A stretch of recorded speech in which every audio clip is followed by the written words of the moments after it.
Hello everyone, welcome to my YouTube channel. आज 11 जुलाई 2020 है और आज की इस वीडियो में हम एजुकेशन और जॉब रिलेटेड अपडेट्स को कवर करने वाले हैं। तो लास्ट तक इस वीडियो को जरूर देखें ताकि आपसे एक भी अपडेट मिस ना हो। तो आइए देख लेते हैं हम पीसीएस 2018 के इंटरव्यू की। तो पीसीएस 2018 का इंटरव्यू जो 13 जुलाई से स्टार्ट होना था, लेकिन लॉकडाउन के चलते अभी ये स्थगित कर दिया गया है। स्टार्टिंग के जो 2 दिन थे, 13 और 14 जुलाई का इंटरव्यू, अभी ये आगे चलकर होगा। तो जैसा कि आप लोगों को पता है कि उत्तर प्रदेश सरकार ने 55 घंटे का लॉकडाउन लागू कर दिया है। आज यानी 10 जुलाई से रात 10 बजे से लेकर 13 जुलाई सुबह 5 बजे तक ये लॉकडाउन लगा रहेगा। तो देख लेते हैं इसके संबंध में क्या न्यूज़ दे रखी है। 13 एवं 14 जुलाई को प्रस्तावित इंटरव्यू अब 10 एवं 11 अगस्त को होंगे। यहाँ दे रखा है, प्रदेश में 55 घंटे के प्रतिबंध के कारण उत्तर प्रदेश लोक सेवा आयोग ने पीसीएस 2018 के शुरुआती 2 दिनों यानी 13 एवं 14 जुलाई को प्रस्तावित इंटरव्यू स्थगित कर दिए हैं।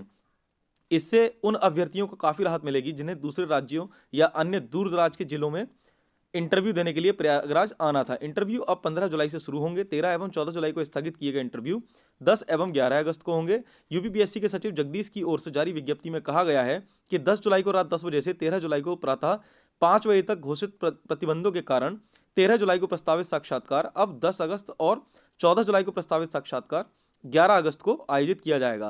13 एवं 14 जुलाई के इंटरव्यू जिन अभ्यर्थियों को शामिल होना था, वह पूर्व में जारी इंटरव्यू लेटर के साथ परिवर्तित तिथियों को निर्धारित समय एवं स्थान पर वांछित अभिलेखों के साथ उपस्थित होंगे। सचिव के अनुसार साक्षात्कार की अन्य सभी शर्तें यथावत रहेंगी। पीसीएस के 984 पदों पर भर्ती के लिए 2669 अभ्यर्थियों को इंटरव्यू में शामिल होना है। 2 दिन का पीसीएस इंटरव्यू टलने के कारण साक्षात्कार अब 4 दिन विलंब से पूरा होगा। पहले 13 जुलाई से 7 अगस्त तक साक्षात्कार होने थे, लेकिन अब 15 जुलाई से 11 अगस्त तक इंटरव्यू संचालित होंगे। इस बदलाव के बाद 15 से 31 जुलाई तक इंटरव्यू प्रतिदिन होगा। 1 से 3 अगस्त तक इंटरव्यू नहीं होगा और इसके बाद 4 से 7 अगस्त तक प्रतिदिन और 10 और 11 अगस्त को साक्षात्कार का आयोजन किया जाएगा। पूर्व में इंटरव्यू पूरा होने की अवधि 26 दिन थी, जो अब बढ़कर 28 दिन हो गई है। तो यहाँ पर कोरोना के चलते लॉकडाउन लगा दिया गया है और लॉकडाउन के चलते विभिन्न प्रतियोगिता परीक्षाएं और इंटरव्यू भी बाधित होने ही हैं।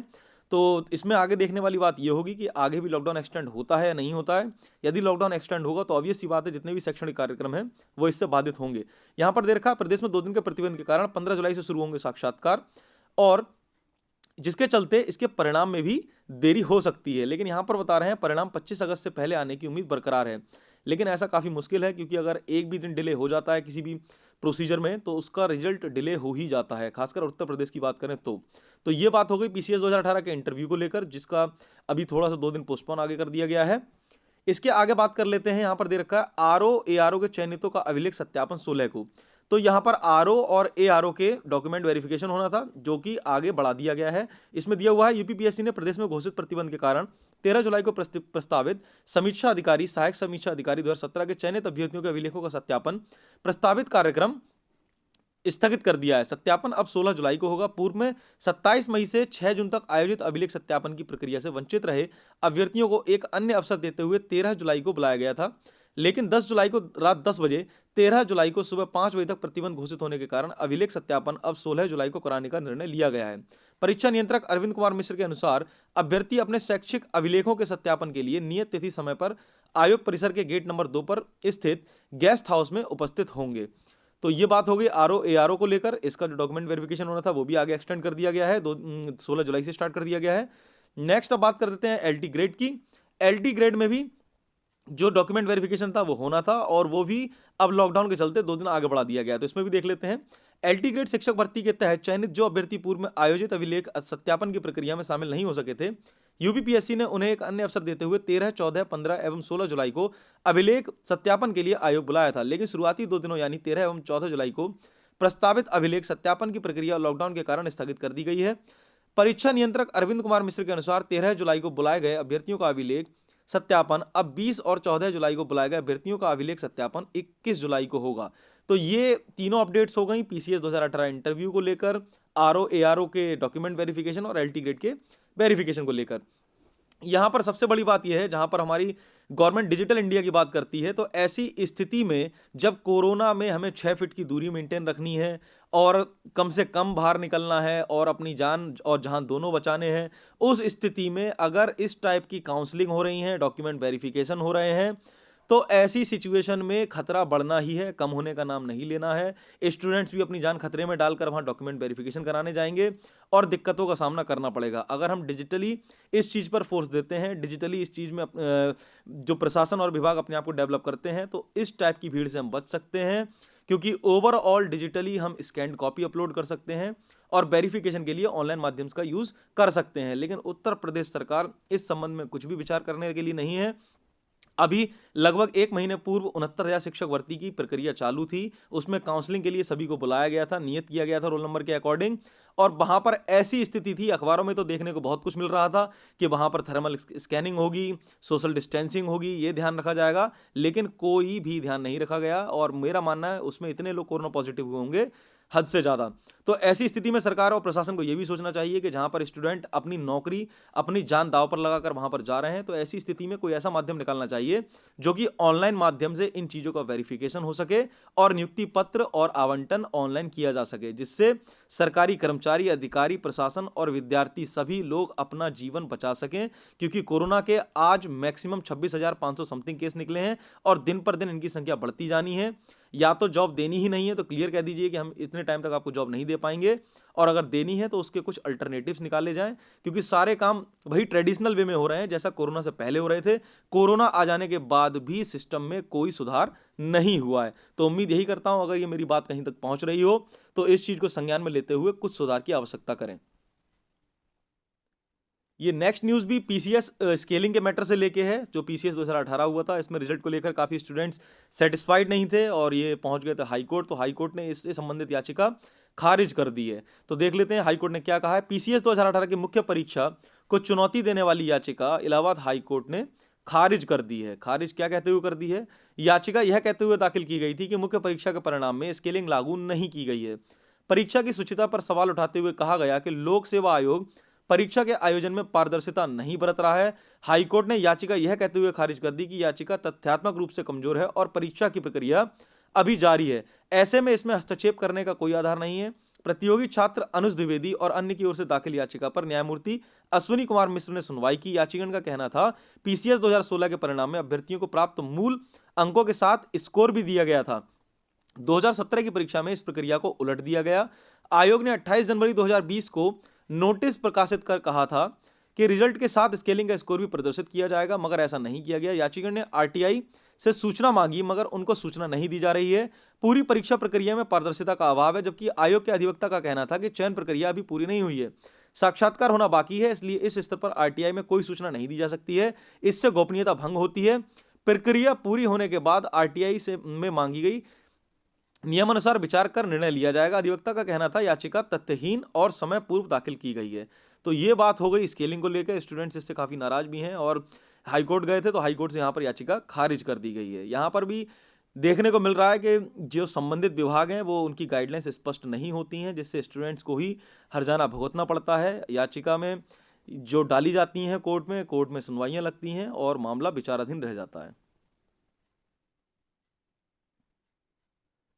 नेक्स्ट हाईकोर्ट ही अपडेट है, वो है 69,000 शिक्षक भर्ती से लेके। 69,000 शिक्षक भर्ती आप लोग देख ही रहे होंगे, डेली कुछ ना कुछ मुद्दों को लेकर हाईलाइटेड रहती है और किसी ना किसी के संज्ञान में किसी ना किसी कारणवश बनी रहती है। इसमें हाल ही में मामला आया है सामने, वो है करेक्शन को लेके जो कुछ स्टूडेंट्स थे, क्वालिफाइड स्टूडेंट्स, वो गए थे हाई कोर्ट। उन्होंने कहा था हमें करेक्शन का मौका दिया जाए, लेकिन हाई कोर्ट ने इसमें त्रुटि संशोधन करने से बिल्कुल याचिकाएं मना कर दी हैं और मैटर को क्लोज कर दिया है। तो यहाँ दे रखा है, इलाहाबाद हाई कोर्ट ने 69,000 शिक्षक भर्ती के ऑनलाइन फॉर्म में की गई गलती सुधारने का अवसर देने की मांग में दाखिल दर्जनों याचिकाएं खारिज कर दी हैं। कोर्ट ने कहा है भर्ती के विज्ञापन व शासनादेश और आवेदन के निर्देशों में स्पष्ट है कि फॉर्म एक बार सबमिट करने के बाद उसमें किसी दशा में सुधार का अवसर नहीं दिया जाएगा। यह आदेश न्यायमूर्ति जे मुनीर, रुखसान खान सहित दर्जनों अभ्यर्थियों की याचिकाओं पर दिया गया है। याचिकाओं में कहा गया था कि सहायक अध्यापक भर्ती का आवेदन करते समय मानवीय त्रुटि से उनके ऑनलाइन आवेदन गलत हो गए हैं। किसी ने इंटर के अंक गलत भर दिए तो किसी ने स्नातक व कुछ ने बीएड में ही गलती की है, जबकि कई ऐसे अभ्यर्थी भी थे जो आरक्षण की श्रेणी और विशेष आरक्षण श्रेणी भरना भूल गए। एक अभ्यर्थी ने अपने पिता के नाम की जगह मां का नाम और मां की जगह पिता का नाम भर दिया है। सभी ने आवेदन पत्र में की गई त्रुटियों को मानवीय भूल बताते हुए सुधार करने का आदेश देने की मांग की थी। याचियों के वकील का कहना था कि लोक पदों पर नियुक्ति में मेधावी का चयन जरूरी है, किसी मामूली मानवीय त्रुटि के कारण मेधावी को चयन से बाहर करना अनुचित है। कोर्ट ने इस तर्क को नामंजूर करते हुए कहा कि आवेदन के समय यह स्पष्ट प्रावधान किया गया था कि भरने के बाद अभ्यर्थी उसका प्रिंटआउट लेकर अपने मूल दस्तावेजों से मिलान कर यह तय करेगा कि भरी गई प्रविष्टियां सही हैं। इसके बाद वह इस आशय की घोषणा करेगा कि उसने सभी प्रविष्टियों का मिलान कर लिया है। साथ ही लोक पदों पर नियुक्ति के लिए अभ्यर्थी के संबंध में सभी जानकारियां सही होनी चाहिए। तो ये जो याचिका थी पूरी तरह से मुझे फर्जी लग रही है, क्योंकि अगर कोई कैंडिडेट 69 या शिक्षक भर्ती की तैयारी कर रहा है तो वो इतना मेच्योर है, इतना उस सतर्क होना चाहिए, इतना अवेयर होना चाहिए कि वह इंटर के मार्क्स, चलिए मान लीजिए 1-2 नंबर गलत भर जाएंगे, माता की जगह पिता का नाम नहीं भरा जा सकता, पिता की जगह माता का नाम नहीं, इस तरह से तो पूरा अभ्यर्थी ही चेंज हो जाएगा। कल के कोई याचिका डाल देंगे कि भाई हम तो अभ्यर्थी का नाम गलत भर दिया, हमने अपने दोस्त का नाम भर दिया था और हमें अब नाम चेंज करने का मौका दिया जाए, तो इससे बहुत बड़ा घोटाला भी सामने आ सकता है। दूसरी बात, इसमें यह तक कहा गया है कि आरक्षण और विशेष आरक्षण की श्रेणियां तक हमने भूलवश गलत भर दिए। तो ये भूलवश नहीं होता है, ये प्लानिंग करके होता है। वही बात है, इसमें हजारों लोगों ने प्लानिंग करके कुछ ना कुछ भ्रष्टाचार करने की कोशिश की होगी। अब अगर इस प्रकार की मानवीय भूल की श्रेणी में लाकर इन्हें अगर करेक्शन का मौका दे दिया जाता है तो इससे 69 शिक्षक भर्ती, जो कि पहले ही इतनी स्लो चल रही है, और ये आ जाने के बाद बहुत बड़ा घोटाला सामने आ जाएगा। तो ये हाईकोर्ट ने एक अच्छा फैसला दिया है कि आवेदन में त्रुटि का सुधार नहीं दिया है। अध्यापक पुरस्कार को लेकर इसमें दिया गया, अध्यापक पुरस्कार के आवेदन 24 जुलाई तक समिति को भेजे जाएं।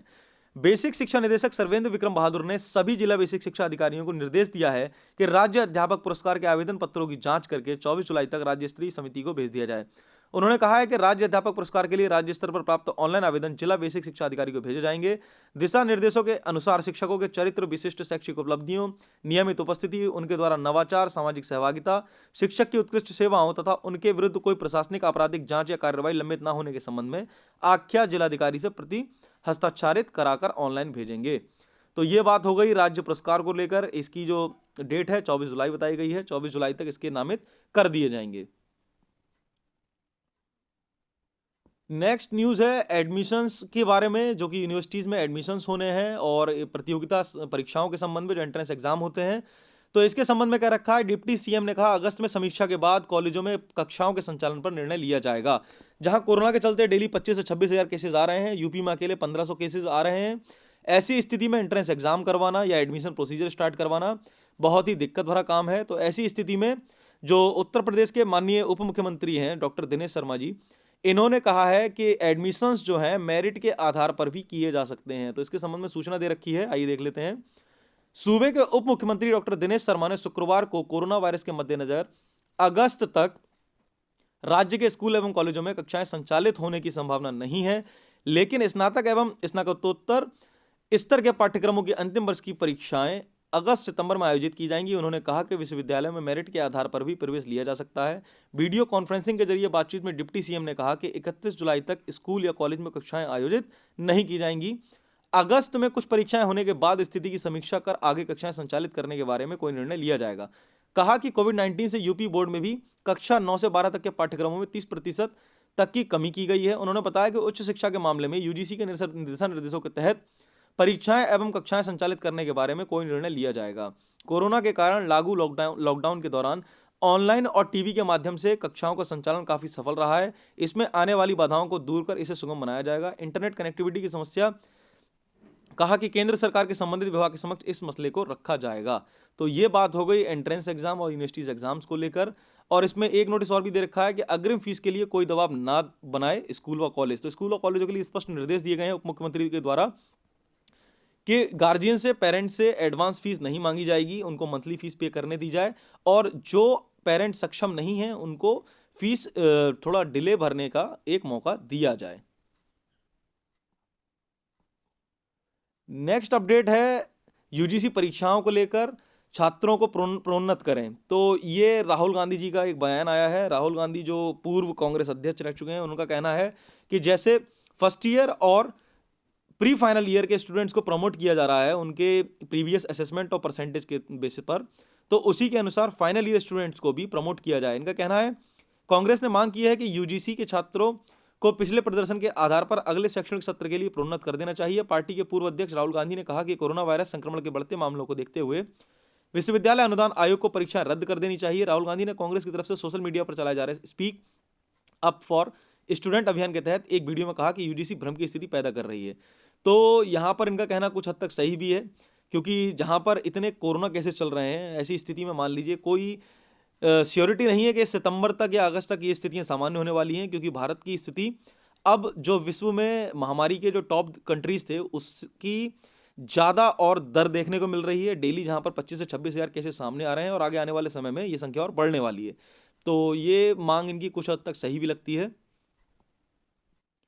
नेक्स्ट न्यूज़ है कॉलेजों में 50% मैनेजमेंट कोटा। ये जो न्यूज़ है ये मेडिकल कॉलेजेस को लेकर है। यहाँ पर एक यूपी सरकार ने निर्णय लिया है, जो एमबीबीएस कॉलेज बनाए जाएंगे उसमें 50% मैनेजमेंट कोटा दिया जाएगा। तो यहाँ पर न्यूज़ को हम डिटेल में पढ़ लेते हैं। यूपी के 16 जिलों में नए मेडिकल कॉलेज खोलने की कार्य योजना तैयार। प्रदेश के 16 जिलों में पीपीपी मॉडल पर खोले जाने वाले मेडिकल कॉलेजों में 50-50 सीटें मैनेजमेंट कोटे के लिए निर्धारित की जाएंगी। ऐसा निवेशकों को प्रोत्साहित करने के मकसद से किया गया है। मुख्यमंत्री के निर्देश पर चिकित्सा विभाग ने कार्य योजना तैयार कर ली है। जल्द ही मुख्यमंत्री इसकी समीक्षा करेंगे। मुख्यमंत्री ने कार्य योजना में विलंब होने पर नाराजगी जाहिर की थी। कार्य योजना के तहत 20 एकड़ जमीन संबंधित जिले का प्रशासन देगा और वहां मेडिकल कॉलेज खोलने और संचालन का जिम्मा निजी क्षेत्र का होगा। निजी क्षेत्र मेडिकल कॉलेजों की एमबीबीएस कोर्स की 50% सीटें मैनेजमेंट कोटे के तहत भरने की छूट होगी। ये मेडिकल कॉलेज 100 सीटों से एमबीबीएस कोर्स की पढ़ाई शुरू कर सकेंगे। हर 5 साल बाद ही ये सीटें 50 और बढ़ा सकते हैं। इन जिलों में खुलेंगे मेडिकल कॉलेज। तो ये जिले हैं बागपत, बलिया, भदोई, चित्रकूट, हमीरपुर, हाथरस, कासगंज, महाराजगंज, महोबा, मैनपुरी, मऊ, रामपुर, संभल, संत कबीरनगर, श्रावस्ती, शामली जिलों में। इनमें ना तो कोई सरकारी और ना ही कोई निजी मेडिकल कॉलेज है। तो यहाँ पर ये कार्य योजना बनाई गई है और यहाँ पर दे रखा है निजी क्षेत्र को दिया जाएगा 200 बेड का सरकारी अस्पताल। तय किया गया है कि जिन मेडिकल कॉलेज विभिन्न जिलों में 200 से ज़्यादा बेड का जिला अस्पताल होगा उन्हें पीपीपी मॉडल पर मेडिकल कॉलेज बनाने के लिए सामने आए निजी क्षेत्र को 10 साल के लिए लीज पर सौंप दिया जाएगा। जहां 200 से कम बेड का अस्पताल होगा वह निजी क्षेत्र को नहीं दिया जाएगा। एमसीआई की तय गाइडलाइन के अनुसार 300 बेड के अस्पताल वाले को ही मेडिकल कॉलेज बनाने की मान्यता दी जाएगी। इसलिए बाकी 200 बेड के अस्पताल देने के बाद बाकी 100 बेडों का इंतजाम निजी क्षेत्र को करना होगा। इन बेडों पर भर्ती मरीजों का इलाज केंद्र सरकार या राज्य सरकार की योजनाओं के तहत होगा। जिला प्रशासन निजी क्षेत्र को मेडिकल कॉलेज बनाने के लिए 20 एकड़ जमीन 33 साल की लीज पर देगा। तो ये बात हो गई मैनेजमेंट कोटे के बारे में। मेडिकल कॉलेज जो खोले जाएंगे उसमें 50% कोटा होगा प्राइवेट इंस्टीट्यूशंस का, यानी वो 50% सीटों पर अपनी मनमानी फीस ले सकेंगे, मनमाने तरीके से छात्रों को प्रताड़ित करेंगे और उसके बावजूद भी गवर्नमेंट कुछ नहीं कहेगी। गवर्नमेंट कहेगी मैनेजमेंट कोटे से हैं, स्वतंत्र हैं प्राइवेट। जहां पर रेलवे जैसी इतनी बड़ी संस्थान विभाग प्राइवेट हाथों में सौंपा जा रहा है, जो कि एक रोजगार का बहुत बड़ा साधन हुआ करता था युवाओं के लिए, उसी जगह आज जहां हम कोरोना से लड़ रहे हैं और कोरोना के समय में हमें इतने बेहतरीन डॉक्टर्स की आवश्यकता है। बेहतरीन डॉक्टर्स इंडिया में तो है नहीं। हमारे इंडिया में जो बेहतर होते हैं वो विदेशों में चले जाते हैं और यहाँ पर जैसे तैसे काम चल भी रहा है। तो ऐसे में सरकारें फैसला ले रही हैं इसका प्राइवेटाइजेशन करने की। अब कोई टैलेंटेड व्यक्ति अगर आर्थिक रूप से कमजोर होगा भी तो पता नहीं ऐसे इंस्टीट्यूट में कैसे एडमिशन लेगा, कैसे अपनी पढ़ाई पूरी करेगा और कैसे एक डॉक्टर बनेगा। गवर्नमेंट ने अपना काम कर दिया है। गवर्नमेंट अपने आंकड़ों में दिखा देगी हमने इतने मेडिकल कॉलेज खुलवा दिए हैं, लेकिन उसके बाद की उसकी जिम्मेदारी खत्म। रोजगार से कोई मतलब नहीं, पढ़ाई से कोई मतलब नहीं। तो ये स्थिति हो रही है हमारी सरकारों की। सरकारें केवल अपने आंकड़े जुटाने में लगी हुई हैं। तो ये हो गई आज की एजुकेशनल अपडेट्स। डेली अपडेट्स के लिए आप हमारे यूट्यूब चैनल रविंद्र विला को सब्सक्राइब कर लीजिए। साथ ही पास वाले बेल आइकन को जरूर प्रेस कर लीजिए, जिससे सभी लेटेस्ट वीडियोस के नोटिफिकेशंस आपको तुरंत मिल सकें। Thanks for joining with us. मिलते हैं आपसे नेक्स्ट वीडियो में।